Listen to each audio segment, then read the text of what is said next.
आहे महाराष्ट्रातील सर्वात जलद news network Maharashtra police news 24। महत्वपूर्ण पत्रकार परिषद इंदापूर तालुक्यामधील इंदापूर या ठिकाणी आयोजित करण्यात आलेली आहे।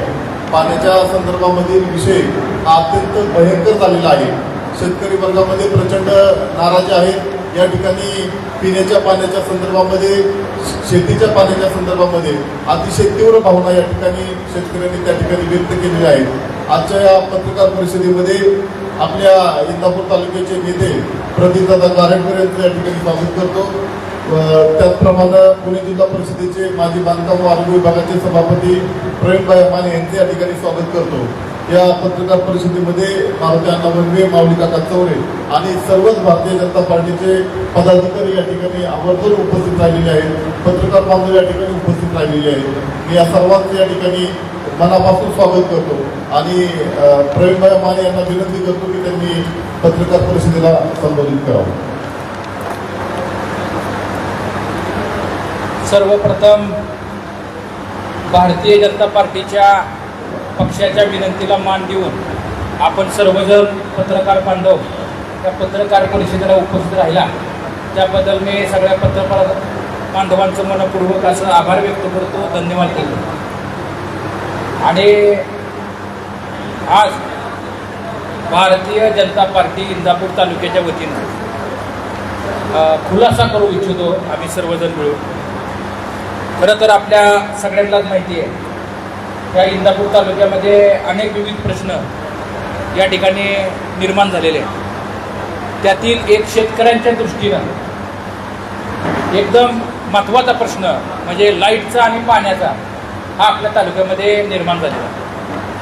त्यामध्ये पाण्याच्या बाबतीत बोलायचं झालं तर आपल्या इंदापूर तालुक्यामध्ये नीरा, डावा आणि खडकवासला असे 2 कालवे आहेत आणि बाजूला बॅकवॉटर आहे त्यामुळे उजनीचा। आणि या तिन्हीचं पाण्याचं नियोजन हे व्यवस्थित झालं तरच आपल्या इंदापूर तालुक्यामध्ये शेतकऱ्यांना शेतीला पाणी, पिण्याला पाणी, जनावरांना पाणी योग्य तऱ्हेने या ठिकाणी मिळत असतं। आणि त्याचं नियोजन करण्यासाठी त्रिमासिक या ठिकाणी मला वाटतं मिटिंगा देखील आयोजित केलेल्या असतात आणि त्या मिटिंगामध्ये जे नियोजन प्रेझेंटेशनमध्ये ठरलं जातं तेच नियोजन प्रत्यक्षात या ठिकाणी आवर्तना वेळी या ठिकाणी उतरलं गेलं तरच शेतकऱ्यांना योग्य तऱ्हेनं पिण्याला, पाण्याला, जनावरांना या ठिकाणी पाणी मिळत असतं। त्यातील आपला एक महत्त्वाचा प्रोजेक्ट आहे तो म्हणजे खडकवासल्याचा। त्या खडकवासल्याची जी स्कीम आहे आपल्या सगळ्यांना माहिती असेल, मी तुम्हाला सविस्तर आपल्याला माहिती असेल तरी देखील मी आज आपल्या सगळ्यांना माहिती करून देतो। मला वाटतं ही स्कीम 1964 साली खडकवासल्याची योजना या ठिकाणी सुरू झाली। या योजनेवरती इंदापूर तालुक्यातील 40,000 हेक्टर क्षेत्र ही सर्व शेतकऱ्यांचं आटमाई असणारं क्षेत्राला पाणी मिळावं म्हणून ही स्कीम सुरू करण्यात आली। सुरू जेव्हा झाली स्कीम तेव्हा अनेक वर्ष या स्कीममधून आपल्या इंदापूर तालुक्याला या ठिकाणी पाणी सुरळीत मिळत होतं। त्यानंतर या स्कीमवरती काय योजना झाल्या, त्या योजना कशा झाल्या, त्या योजनेचं पाणी वाटपचं मूळ नियोजन काय होतं, त्यातलं मूळ नियोजन कुणी हलवलं, काय झालं या खोलात मला काही जायचं नाही। परंतु आम्हाला इंदापूर तालुक्याच्या शेतकऱ्यांच्या वतीनं आम्हाला हात जोडून विनंती आहे की आमच्या इंदापूर तालुक्याला टेल टू हेड पाणी या ठिकाणी मिळालं पाहिजे नियमानुसार, कायद्यानुसार। ही आपली मागणी सर्व शेतकऱ्यांच्या वतीनं भारतीय जनता पार्टी वेळोवेळी प्रशासनाकडे या अगोदर देखील करत होती आणि आता देखील करतच आहे। त्याचं उदाहरण एक 8-10 दिवसापूर्वी सुद्धा पार्टीच्या वतीनं आम्ही विखे पाटील साहेबांची भेट घेऊन या ठिकाणी आम्ही पाणी सोडण्यासाठी विनंती या ठिकाणी त्यांना केली होती। आणि काल प्रदीपदादा गारटकर भारतीय जनता पार्टीचे नेते त्यांच्या सहीनं, माझ्या सहीनं आणि आम्ही काल विखे पाटील साहेब यांना काल नगरला भेटून सुद्धा काल संध्याकाळी आम्ही त्यांना निवेदन दिलं आणि त्यांना विनंती केलं की साहेब टेल टू हेड पाणी या ठिकाणी आमच्या इंदापूर तालुक्याला मिळावं। शेतकऱ्यांना प्यायला पाणी नाही, जनावरांना पाणी नाही। आणि तात्काळ तो विषय त्यांना जेव्हा समजला तेव्हा त्यांनी आमच्या समोर या ठिकाणी पोलीस अधीक्षक यांना फोन लावला आणि त्यांना सांगितलं की पूर्ण पोलीस प्रोटेक्शन सहित या इंदापूर तालुक्याला टेल टू हेड हे पाणी या ठिकाणी देण्यासाठी तुम्ही सुरुवात करा. त्याची तारीख 2 तारीख ते 5 तारखेच्या दरम्यान आपल्या या इंदापूर तालुक्याला पाणी मिळायला सुरुवात होईल असं या ठिकाणी एकंदरीत प्रशासनानं आम्हाला सांगितलं. त्यानंतर आम्ही या ठिकाणी तिथले प्रशासकीय अधिकारी जे आहेत फाळके साहेब त्यांना बोललो, देशमुखांशी बोललो. त्यांनी आम्हाला सांगितलं की राधाकृष्ण विखे पाटील साहेब यांनी आम्हाला सूचना केलेल्या आहे त्याप्रमाणे आम्ही या ठिकाणी पाणी तुम्हाला 3 तारखेच्या किंवा 2 तारखेच्या आजूबाजू या ठिकाणी पाण्याची सुरुवात करूया. बांधवांनो, असं असताना हे सगळं जे क्षेत्र आहे हे आपली सुरुवात कशी आहे की शेटपळपासून या ठिकाणी हे आपली योजना सुरू होती. 37 नंबरची चारी ते 64 नंबरची चारी म्हणजे 67वी नंबरची चारी ही शेटपळला सुरू होती आणि 64वी चारी ही तरंगवाडीला होती, शेटपळ गडे. आणि ह्या चाऱ्यांना सगळ्या चाऱ्यांना पाणी या ठिकाणी मिळणं गरजेचं आहे. नाहीतर बहुतांश वेळी बऱ्याच आवर्तनाला असं आम्हाला जाणवतं की अगोदरच्याच 2-4 चाऱ्याला पाणी मिळतंय. तसं न म्हणता टेल टू हेड पाणी म्हणजे 64 नंबरपासून भिजवत गेलं पाहिजे की 37 नंबरपर्यंत या ठिकाणी वरती आवर्तन या ठिकाणी आमची काढावी अशी आमची मूळ मागणी या ठिकाणी प्रशासनाकडे आहे.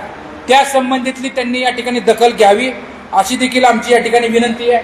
अहो बांधवांनो, सर्वसामान्य शेतकऱ्यांनी या खडकवासल्याच्या योजनेवरती कुणी ऊस केलाय, कुणी डाळिंब केलंय, कुणी पेरू केलाय, कुणी मोसंबी केली. आज त्या पिकांची अवस्था इथं पत्रकार बांधव आहेत, तुम्ही जर जाऊन गेला तर तुमच्या डोळ्यात पाणी आल्याशिवाय राहणार नाही. भयानक परिस्थिती या ठिकाणी निर्माण झालेली आहे. त्यांनी शेतकऱ्यांनी कर्ज काढून ही पिकं या ठिकाणी जोपासलेली आहेत आणि ती वाचवलेली आहेत. अशा परिस्थितीमध्ये या ठिकाणी जर आता हे जर पीक गेलं, पेरूचं, डाळिंबाचं, तुम्हाला सांगतो ऊसाचं, तर शेतकऱ्यांची वर्षभराची अर्थव्यवस्था ढासळल्याशिवाय राहणार नाही. खूप मोठं संकट या इंदापूर तालुक्यातील शेतकऱ्यांवरती गडद निर्माण झालं आहे. तशीच परिस्थिती लाईटची देखील आहे. आज या तालुक्यामध्ये 6 ते 4 अशी अघोषित मला वाटतं ही लाईटची या ठिकाणी भारनियमन सुरू आहे. मला विनंती करायची प्रशासनाला, तुम्ही 6 ते 10 म्हणता आणि ती लाईट तुम्ही 12 आणि 1 ला कधी कधी चालूच करत नाही. अहो विद्यार्थ्यांच्या परीक्षा चालू होत्या, लोक उकाड्यामुळे हैराण झालेली आहे, माणसांची लाही होती अशी परिस्थिती आहे. म्हणून मला आज विनंती करायची आहे, जरी आम्ही सरकारमध्ये असलो तरी इथले जे काय भारनियमन इथलं जे नियोजन करणारे ऊर्जेचे अधिकारी आहेत, तालुक्याचे अधिकारी गावडे साहेब आहेत, त्यांचे वरिष्ठ या ठिकाणी काय अधिकारी आहेत, त्यांना मला विनंती करायची आहे, तुम्ही नियोजनाचा फेरविचार करा आणि हे भारनियमन रद्द करा अथवा नियोजन व्यवस्थित करा.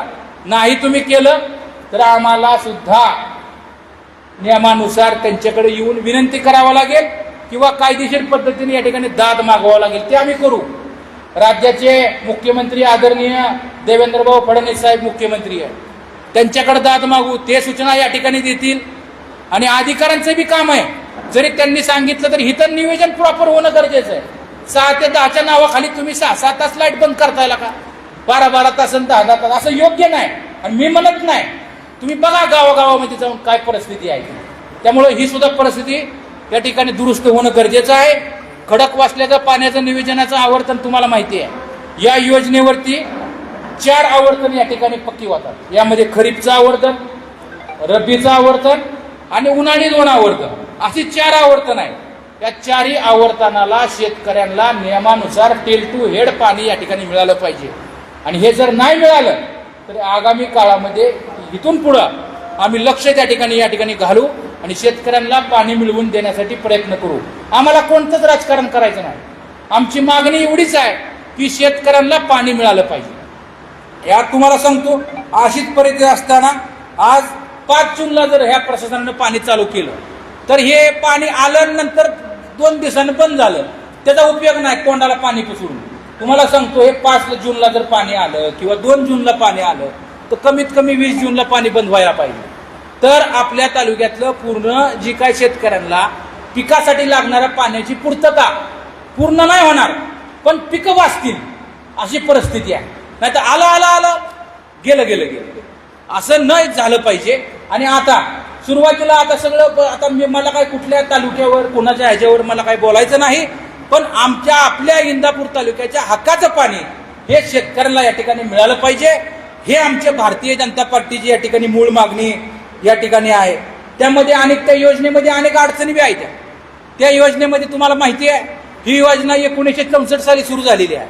या योजनेवरती आतापर्यंत ती मला सांगा, टेलला जर पाणी द्यायचं असलं तर ती जो चारी आहे ती स्वच्छ पाहिजे, त्या चारीचा ढाळ व्यवस्थित पाहिजे, बरोबर आहे का? तिची खोली प्रॉपर पाहिजे, तर पाणी इकडं व्यवस्थित येईल. जर ती स्वच्छ नसला, त्याच्यामध्ये जर काही कचरा असला, गाळ असला, तर पाणी येणार आहे का? त्यामुळं मला प्रशासनाला सुद्धा सांगायचं की त्या खडक वाचल्याची जी म्हणजे खोली आहे ना, ती तुम्ही स्वच्छ करा, ती पूर्ण चाऱ्या स्वच्छ करा, त्याचा मेंटेनन्स करा आणि आम्हाला गळगळीत पाणी उतार झाला पाहिजे अशा पद्धतीचं तरतूद त्या या ठिकाणी त्या खडकवासल्या योजनेवर करावं लागेल. आणि त्याची आम्ही राधाकृष्ण विखे पाटील साहेब यांच्याकडे सुद्धा या ठिकाणी करूया. आणि ते जर झालं तर पाणी सुरळीत या ठिकाणी लवकर इंदापूर तालुक्याला मिळण्यासाठी मदत होईल. त्याच पद्धतीनं सध्या परिस्थितीमध्ये ही जी काय पाणी वाटप समिती असते किंवा कालवा सल्लागार समिती असते, या समितीमध्ये ठरलं जातं की कुठल्या कुठल्या आवर्तनाला कशा कशा पद्धतीनं पाण्याचं नियोजन केलं जाणार आहे, बरोबर आहे का नाही? हे नियोजन अगोदर कुठल्याही म्हणजे खरीपचं नियोजन अगोदर होतं, रब्बीचं नियोजन अगोदर होतं आणि उन्हाळ्याचं नियोजन देखील अगोदर होतं. ह्याचं प्रेझेंटेशन आणि ह्याची आवर्तनाची जी काय पक्की परिभाषा किंवा त्याचं आवर्तनाचं पाण्याचं नियोजन जेव्हा फायनल होतं, त्या नियोजनाप्रमाणे पाणी खाली आलं पाहिजे. ते आलं का नाही? ते कागदावर दाखवलं आपल्याला एवढं पाणी पाहिजे किंवा देणार आहे, पण प्रत्यक्षात दिलं त्यांनी दिलं का नाही मला सांगा. आज हे आवर्तन पाणी आपल्याला मागच्या आवर्तनामध्ये किंवा तुम्हाला मी आता सांगितल्याप्रमाणे ही पाणी वाटप समिती आहे, या समितीमध्ये ठरलं असणार का नाही, उन्हाळी आवर्तनामध्ये इंदापूर तालुक्याला एवढं पाणी दिलं का? पाणी आलं का पाणी? मग आता हे पाणी गेलं कुठं? हा सुद्धा महत्वाचा प्रश्न या ठिकाणी आता निर्माण झालेला आहे. आणि हा प्रश्न या प्रशासनानं आम्हाला या ठिकाणी सांगावं. कालवा समितीने या ठिकाणी आम्ही त्यांना विनंती करू. आणि ही गंभीरचा विषय आहे. तुम्ही जर म्हणजे तोंडाला पाणी पुसून जर पाणी बंद केलं तर ती पाणी मुरलं कुठं, ते सुद्धा या ठिकाणी आम्हाला बघणं या ठिकाणी गरजेचं आहे. म्हणून मला विनंती करायची आहे, अहो आपण मुलं बाळांचं जसं एखाद्या मुलगा आजारी पडला तर शेतकरी म्हणतो तू उद्या दवाखान्यात नेतो, मला डाळिंबाला पाणी द्यायचं. सत्य परिस्थिती आहे. आज एखाद्या घरात एखादी लग्न कार्य असलं की माणूस म्हणतो डाळिंब काढाय आलंय, डाळिंब बिळिंब सगळी काढणी झाल्यावर लग्नाचं बघू. एवढी पिकं जोपासतात शेतकरी. आणि आज जर हातातोंडचे आलेलं पीक जर जळलं तर ह्याच्यासारखी शोकांतिका या ठिकाणी शेतकऱ्यावर येणार नाही, असं आमच्या भारतीय जनता पार्टीच्या कार्यकर्त्याचं मत आहे. त्यासाठी आम्ही या ठिकाणी झगडत बांधवांनो या ठिकाणी कायम राहू. त्याचबरोबर दुसरी आमची या ठिकाणी मागणी आहे. आज मला सांगा की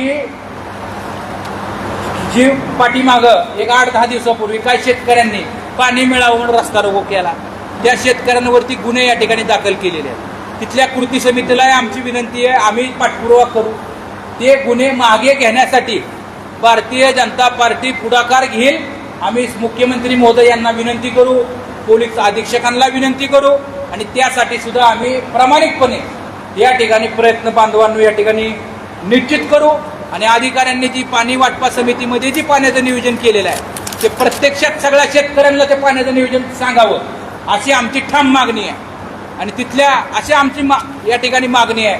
असे विविध प्रश्न घेऊन आज आम्ही या ठिकाणी आज आपण जो तिसरा डोळा म्हणतो पत्रकार बांधव त्यांच्याकडे आम्ही विनंती करण्यासाठी आलेलो आहे.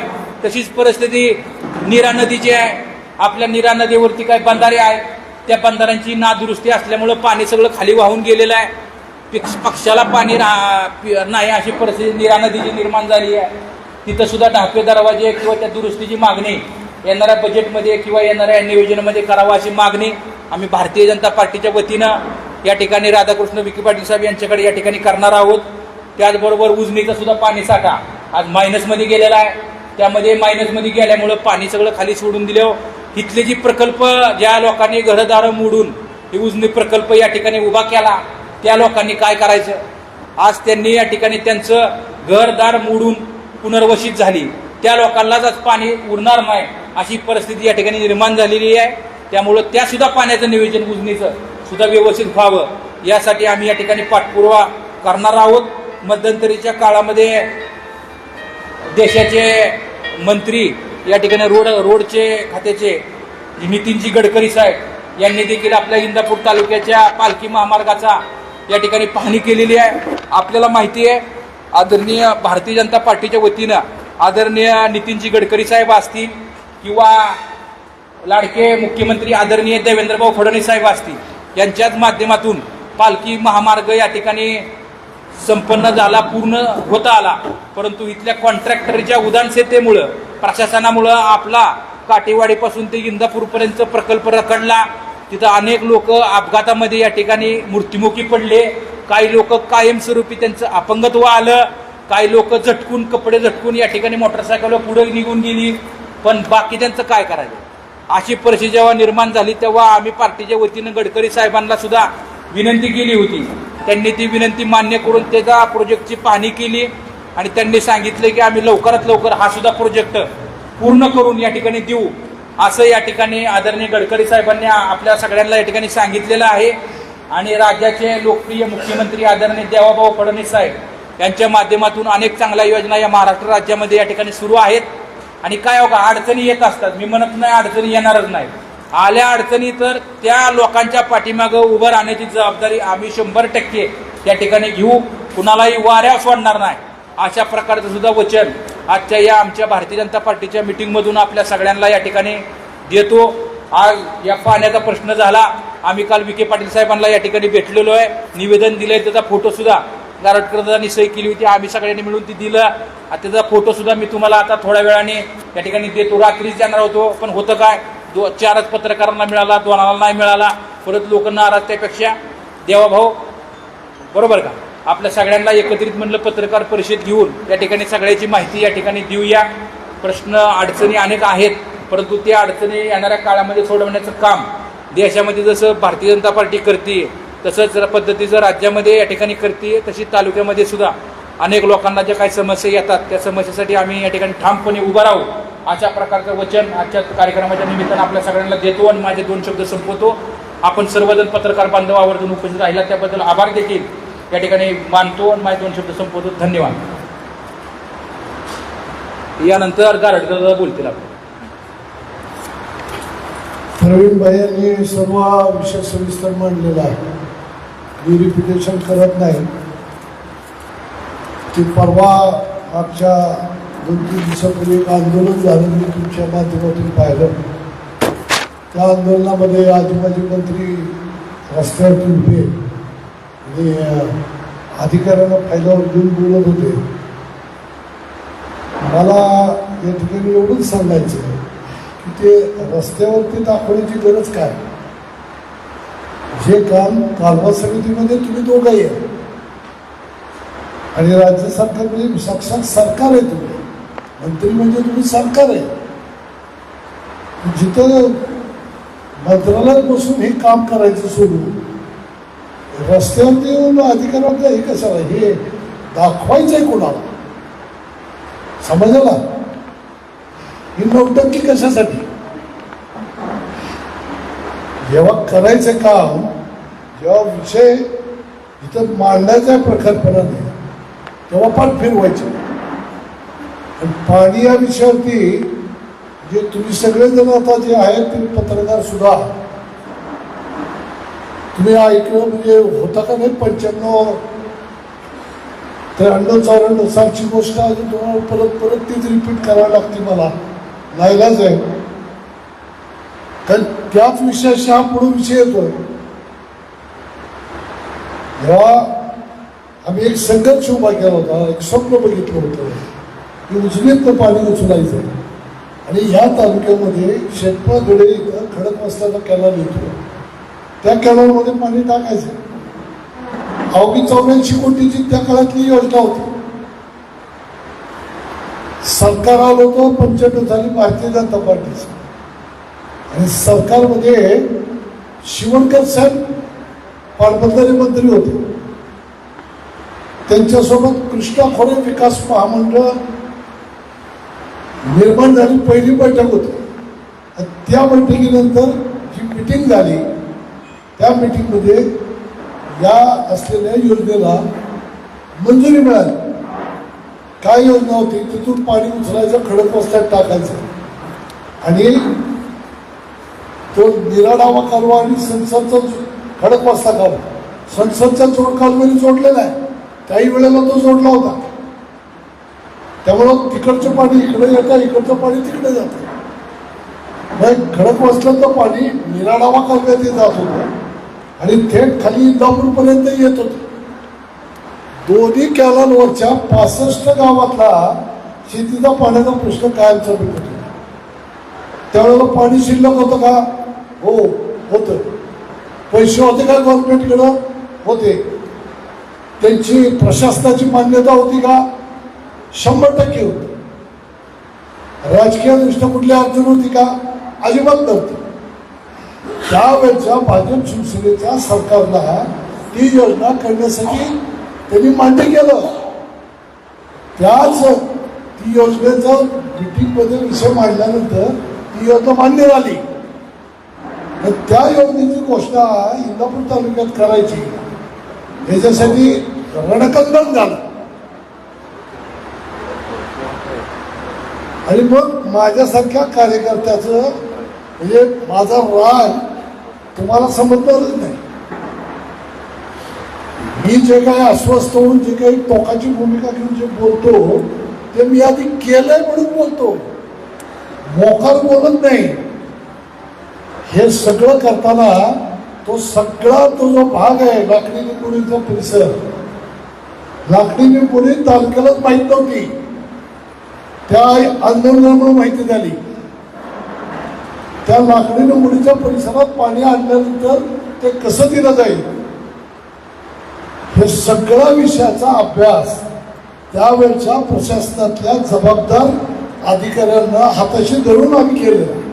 आणि त्यांनी ती योजना मांडली होती.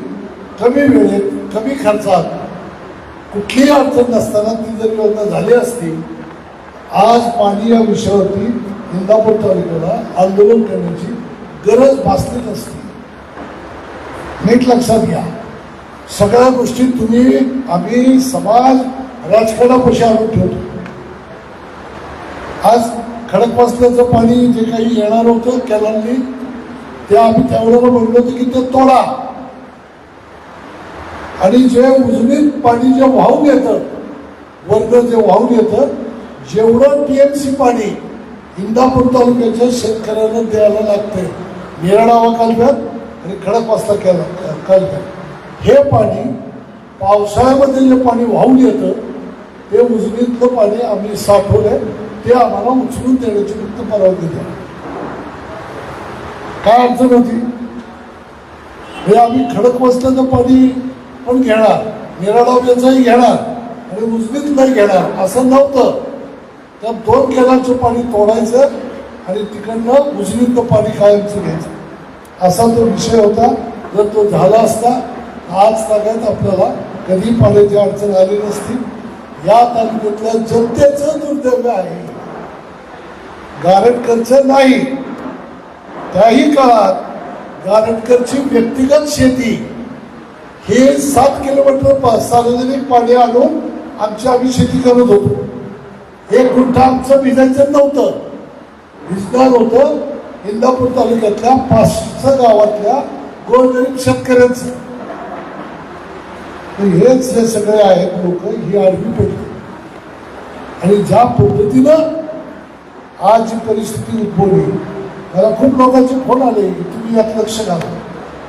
पण तुमच्या माध्यमातून मला जनतेला सांगायचं जेव्हा आम्ही जीवाचा आटापिटा केला अक्षरशः रक्त ओतून काम केलं समाजाला पोटतिडकीला सांगत गेलो तेव्हा तुम्ही लोकांनी समाजाने आमची चेष्टा केली ना. इथं या नदीवरती आम्ही आंदोलन केलं उजनीच्या जलाशयात. हे नका सिनामाडा होत नाही. सिनामाडा त्यानंतर झालाय. ही योजना मांडल्यानंतर 5 वर्षांनी त्यावर शिरामाडा विषय नव्हता. ह्या यानं तुम्ही विरोध करा, आम्ही सगळ्यांना सांगितलं. हाच तो नदीकाठचा शेतकरी जाहीर बसस्टँड पडायचा, या कार्यक्रमाला काही उद्योग नाही, सारखं काहीतरी विरोध. आज आता सोडा, आता जो शिरामाडा निघाला तो कॅनलच्या लेवलच्या 4 मीटर खाली निघाला आणि आता 3 योजना चालू आहे. तुम्हाला माहिती आहेत का? मला माहिती नाही. आता लातूर जिल्ह्यासाठी पाणी चाललंय आणि उस्मानाबादसाठी पाणी चाललंय. त्याला एक वेगळं काहीतरी नाव दिलंय. ते तो बोगदा इथून शिरामाडा बोगदा आहे, त्याच्या खाली 4 मीटर आहे आणि आता ते पाणी, त्याचं गेट आहे तिकडं सीना नदीवरती, तिकडं गेट उपसला पाणी निघून जाणार. त्याच्यावरती 2 योजना आहेत त्या 2 जिल्ह्याच्या आणि एक योजना या आपल्या डाळच्या तिथून उपसा सिंचन योजना आहे कर्जत जामखेडसाठी. आणि याला सांगितलं जाते की या 3 योजनेमध्ये 7 TMC पाणी आम्ही मराठवाड्याच्या 2 जिल्ह्याला आणि इकडच्या नगर जिल्ह्याच्या काही जिल्ह्याला नेणार. आता हे 7 TMC पाणी कुठलं आहे तर नीरा नदीचं पाणी आणणार. आता निऱ्याचं पाणी म्हणजे वीर भाटकर मध्ये येणारं पाणी हे आपल्या उत्तर तवशीच्या इथं मोठा बंधारा म्हणजे छोटं धरण बांधलेलं आहे आणि अंडरग्राऊंड कळस वगैरे भागातून हे पाणी या उजनीमध्ये आणलं जाणार आहे. बरोबर, ते काम पूर्णत्वाला गेलेलं आहे. आता ते पाणी साठलं जाणार आहे. माझा पत्रकारांना, जनतेला, प्रशासनाला सवाल आहे, आज नीरा नदीच्या त्या उत्तर तवशीपासून खाली नरसिंहपूर पर्यंत आज मितीला नीरा नदीची अवस्था काय आहे? सगळ्या बंधारे कोरडे, पाणी पाणी करे म्हणून माणसं येतात तिथं ताणलेली, जनावरं ताणलेली. आणि केव्हा 122 वर्षानं 122 वर्ष पाऊस पडला नाही, इतकं रेकॉर्ड ब्रेक पाऊस मागच्या पावसाळ्यात झाला. त्यानंतरची लगेच येणारी ही पाण्याची स्थिती मी बोलतोय. आज मितीला नीरा नदी का नीरा कोरडं खंडित पडलंय नीरा नदी. आता त्यातलं 7 TMC पाणी तुम्ही इकडे आणल्यानंतर त्या लोकांचं काय होणार आहे? आणि आता हे 7 TMC आणलं की इरिगेशनचे चीफ इंजिनियर पासून ते प्रशासनातले सगळे अधिकारी तंतोतंत बरोबर 7 TMC पाणी खाली सोडतील. इकडनं 7 TMC आणतील आणि तिकडनं बरोबर 7 TMC पाणी सोडतील. आणि इंदापूर तालुक्यात त्यांनी करेक्ट पाणी वाटप केलं की टाळ्या वाजवत बसत. हेच नेते मंडळी टाळ्या वाजवायला पुढे येते. वाजवा, कोणी बोलायचे? आज ती जी काय आम्ही मांडलेली योजना पुरतं वाटोळं झालं, कुणी केलं? आज लाकडी निंबोडी नुसती चर्चा. हा, कुठे लाकडी निंबोडीचं पाणी? कुठल्या 22 गावात आलं? लाकडी निंबोडीला मिळालं का? शेवटी त्यांनी कॅनलला पोळं पडली, कॅनलच्या कडेला विहिरी केल्या आणि तिथून पाणी उपसलं आणि स्वतःची शेती भिजवायला घेतली. तरी अजून बराचसा भाग तसाच राहिला. आता ते पाणी वरच्या तालुक्याने नेलं, त्यांच्या मनगटात जोर होता, त्यांनी पाणी नेलं आणि यांना सांगितलं तुम्ही गप बसायचं आणि फक्त काय राजकारणात तुम्हाला काय पाहिजे? मंत्रीपद घ्या. तुम्हाला काय कामं पाहिजे? घ्या. तुम्हाला काय 400, 500, 700, 800 कोटी विकासाच्या कामासाठी पैसे पाहिजे? घ्या. पाण्याच्या विषयावर बोलायचं नाही. त्यामुळं किती किलोमीटर डांबर टाकलं आणि काय केलं त्या विकास कामं म्हणजे कुठे रस्ते झाले, लाईट आली म्हणजे काही विकास होणार आहे का? जोपर्यंत ह्या तालुक्यातल्या 75% जनतेचा असलेला जो काही संसार आहे तो संसार शेतीवरतीच आहे. त्या 75% जनतेच्या शेतकऱ्यांचा जर उन्हाळ्यामध्ये ऊस जाळणार आहे, पिकं जाळणार आहे, तर त्यांचा प्रपंच कसा उभा राहणार? तर फक्त मातीतून पैसा काढायचा आणि मातीतच घालायचा, त्यांची प्रगती कधी होणार नाही. हे त्रिकालाबाधित सत्य आहे. राजकारण असंच चालू राहणार. समाज निवडणुका आले की जातीपातीवरती पैशावरती मतदान करत जाणार. आणि एवढं तुम्हाला सडक दिली, एवढं तुम्हाला हे केलं, गावात तुमच्या समाज मंदिर बांधली, काय खायचं की ते सडक ती समाज मंदिर? ते करणंही गरजेचं आहे, बरोबर आहे. पण ते करत असताना त्याच्याही पेक्षा महत्वाचं तालुक्याचं पाणी टिकवण्याची जबाबदारी कुणाची होती? ह्या तालुक्याच्या मंत्र्याची होती. त्यांना दिसत होतं, कळत होतं. आम्ही सांगत होतो इथं कुठेतरी बोला, आडवं लावा. तर आडवं लावलं तर आपली अडचण होईल, आडवं लावलं तर मंत्रीपद जाईल, आडवं लावलं तर आपल्याला विकासाचे पैसे येणार नाही आणि त्या विकासात आपलाही विकास होणार नाही. म्हणून हे चांगल्या पद्धतीनं राजकारण चाललेलं आहे. त्यामुळं जनतेलाच मला सांगायचे तुमच्या माध्यमातून, जे तुम्हाला पाहिजे ते मिळतंय.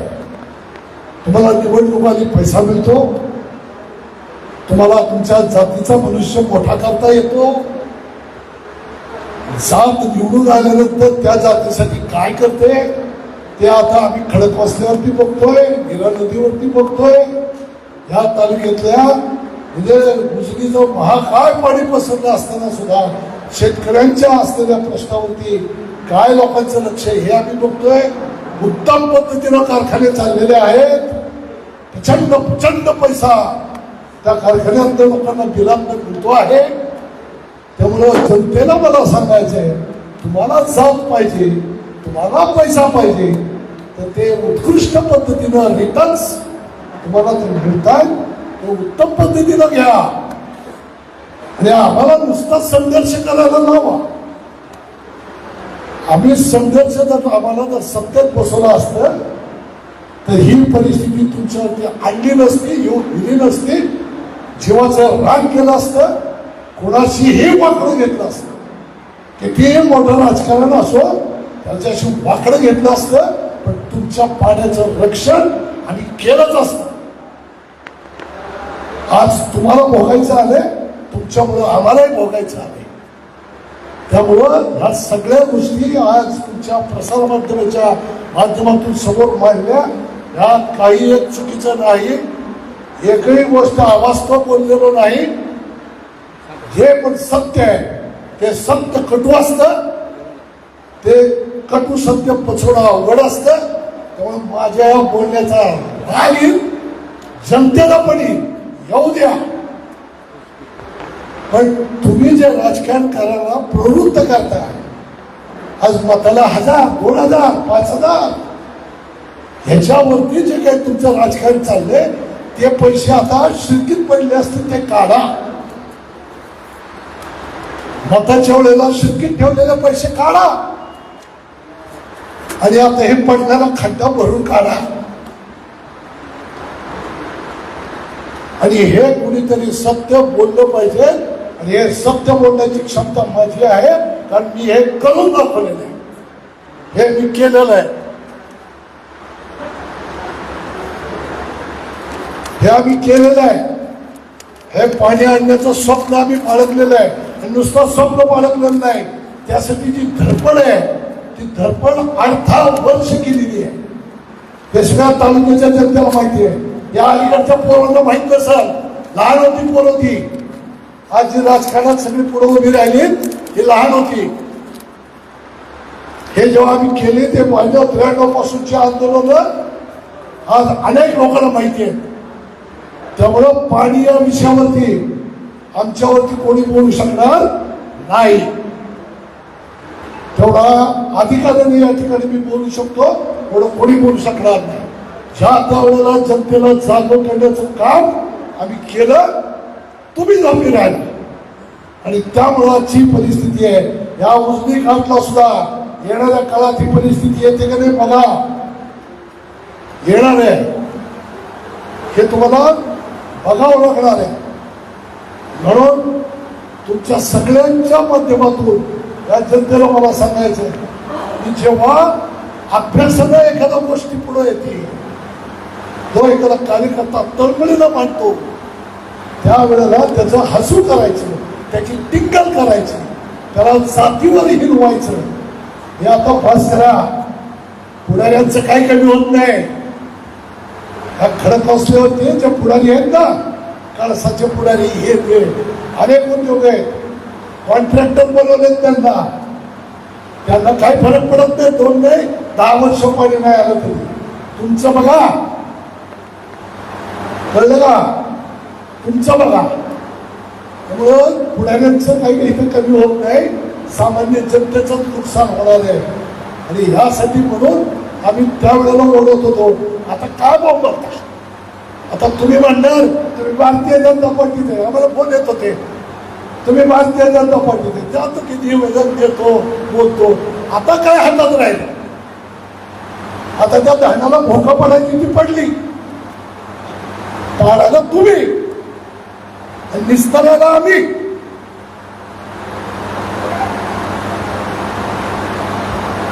आता काय करायचं? आता काय मी डोकं बुजवता येतात काय? एकदा का वाट पडली पाण्याला ती रोखता येते त्यावेळेला त्या गोष्टी. त्यामुळं जीवनामध्ये वेळेला महत्व असतं. आज ती वेळ निघून गेली. आता फक्त आणि फक्त संघर्ष आपल्या पद्धतीने राहिलेला आहे. कॅनलवरती शेतकरी जो शेती करतोय त्याला मला सांगायचं की तुझ्या जीवनामध्ये भविष्यात जो संघर्ष उभा राहणार आहे तो तुझ्याच असलेल्या कृतीमुळे आहे, तुझ्याच असलेल्या विचारामुळे आहे, तुझ्याच असलेल्या भ्रष्ट विचारांमध्ये आहे. पैसे घेतले, मतं दिली, जात बघितली, मतं दिली, आता ही फळं भोगायची आली. कुणीतरी हे स्पष्ट बोललं पाहिजे. राजकारणात हे कोणी बोलत नाही. मीच एक मनुष्य असा आहे की राजकारणात उघड सत्य बोलतो. तेवढं माझं कुणाशीच कधी पटत नाही. कळलं? आता एवढंच हे तुम्हाला काय म्हणायचं ते म्हणा. पण माझं जे काही यातली जी खतखत आहे, माझ्या मनातली खतखत आहे.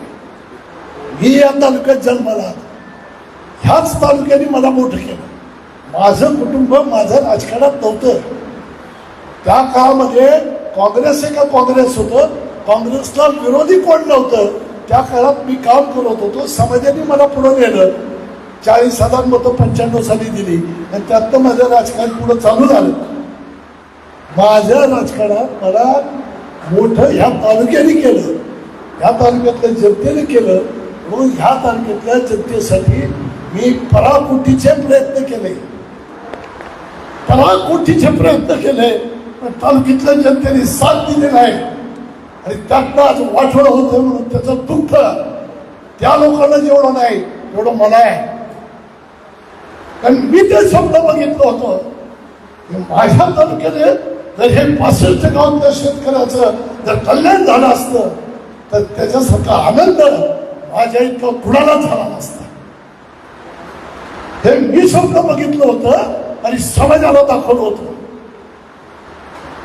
त्यामुळं सगळ्यात जास्त दुःख मला या ठिकाणी होतं.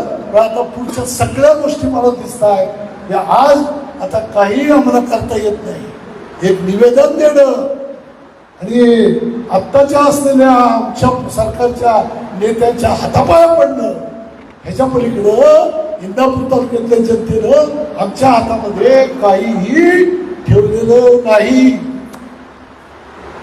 तुमच्या सेवेसाठी जेव्हा जीव असेलपर्यंत लढायचं एवढंच आता आमच्या हातात आहे.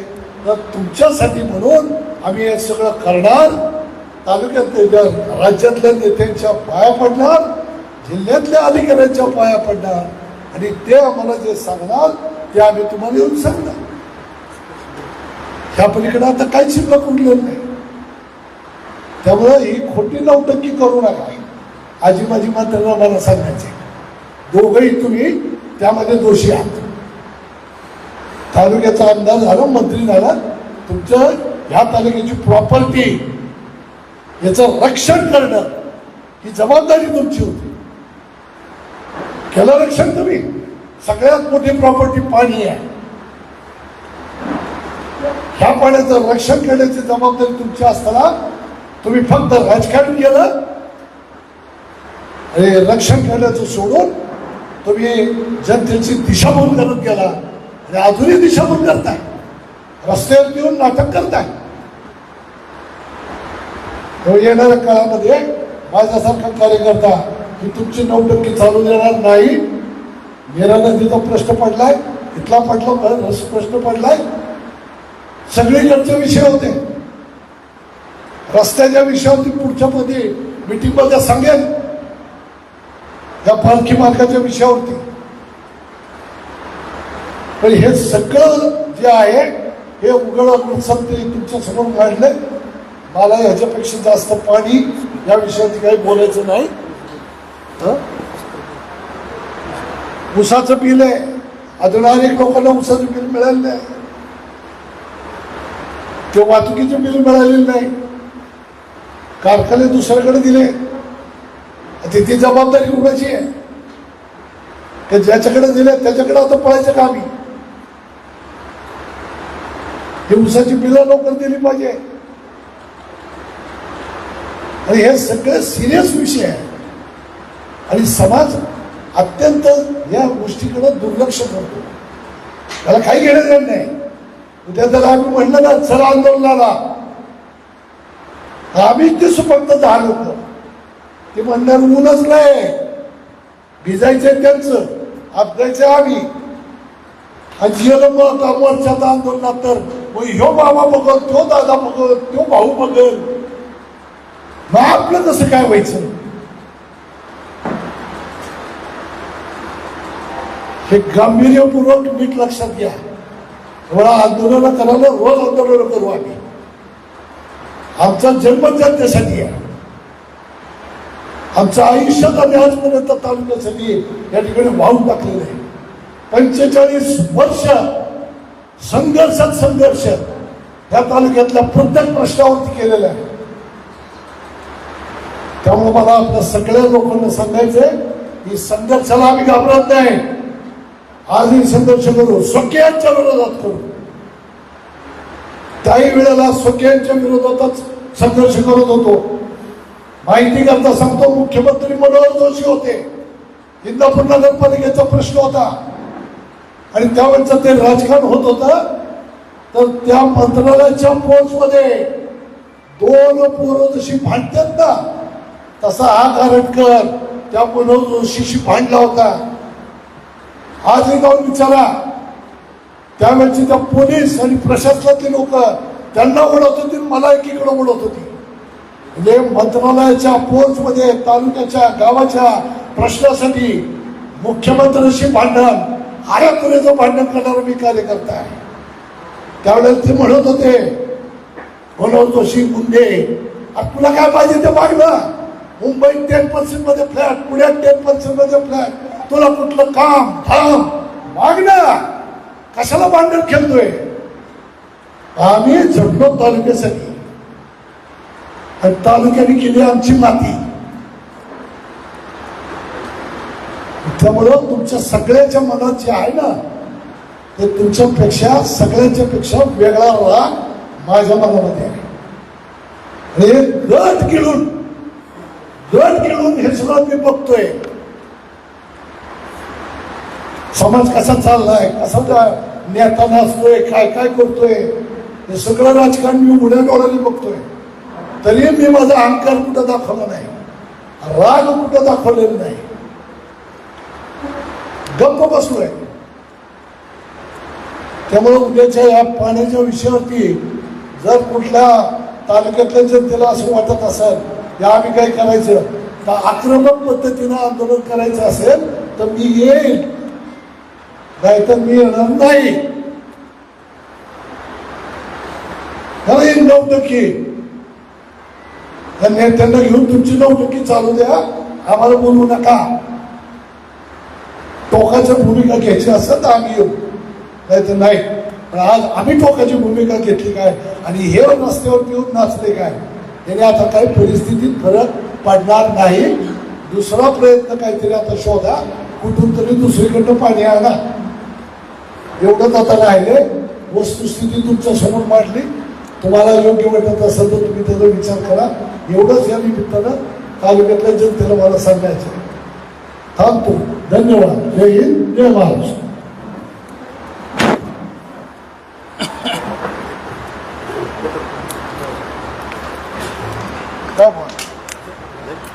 प्रश्न नाहीत ना. महाराष्ट्र पोलीस न्यूज 24 साठी पुणे जिल्हा प्रतिनिधी शिवाजी पवार.